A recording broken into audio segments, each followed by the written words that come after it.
You want a memorable weekend for a rider? Take Laura O'Connor at the 1996 Spruce Meadows North American with a horse that had no business playing at this level of the sport, Oskar. He was just such an honest type, wasn't he, Ian? You know, I mean, you'd put your kid on him and he was a stallion. But he was so genuine, he was so calm, and he gave everything he had. So first off, he comes out, goes 3 rounds through the Queen Elizabeth II Cup. In itself, a memorable way to highlight a year.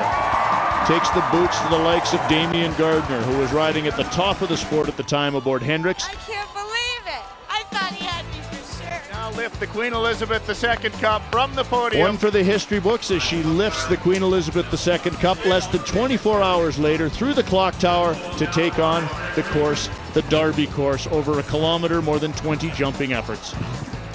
You got to say, Ian, that this would be one of the hardest weekends in the sport of international show jumping, Queen's Cup and the Derby.